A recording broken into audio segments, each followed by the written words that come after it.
இப்போ இதில் நம்ம ஒரு கைப்பிடி தேங்காய் துருவுனதை எடுத்திருக்கேன். இப்போ அதை நம்ம சேர்த்துக்கலாம். சேர்த்துட்டு இதிலே நம்ம ஒரு வத்தல் காரத்துக்கு நான் எடுத்திருக்கேன், அதையும் கிள்ளி சேர்த்துக்கலாம். ஒரு துண்டு இஞ்சி, ஒரு 2 பல்லு பூண்டு எடுத்திருக்கேன், மிளகு, சீரகம்.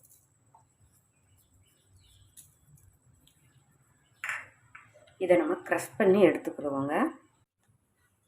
இப்போ இதில் நம்ம எண்ணெய் சேர்த்துக்கலாங்க.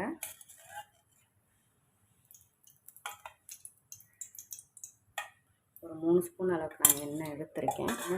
எண்ணெய் காஞ்சதும் கடுகு சேர்த்துக்குங்க.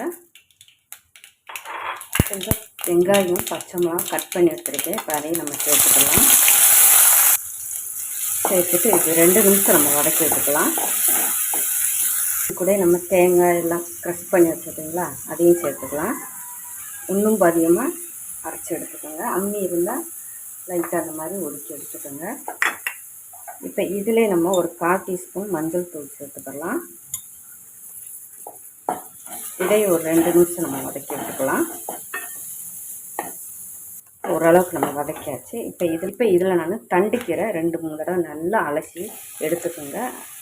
மண்ணெல்லாம் இருக்கும் அதுக்காக. இப்போ இதை நம்ம சேர்த்துக்கலாம். இப்போ இதை நம்ம கிண்டி விட்டுக்கலாம்.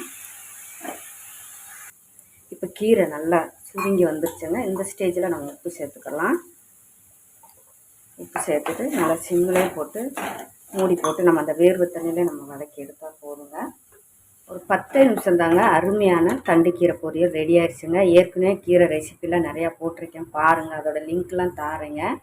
இது இன்றைக்கி நான் செஞ்ச மெத்தடில் செஞ்சு பாருங்கள். கீரை ரொம்பவே டேஸ்ட்டாக அருமையாக இருக்குங்க. சாம்பார் சாதம், ஒரு புளிக்குழம்பு, கார குழம்பா நீங்கள் வச்சிங்களா, இந்த மாதிரி ஒரு கீரை பொரியல் சைடிஷாக வச்சு சாப்பிட்றதுக்கு ரொம்பவே அருமையாக இருக்குங்க. ட்ரை பண்ணி பாருங்கள். இந்த வீடியோ பிடிச்சிருந்தா டேஸ்டி குக்கர் சப்ஸ்கிரைப் பண்ணுங்கள், லைக் பண்ணுங்கள், கமெண்ட் பண்ணுங்கள்.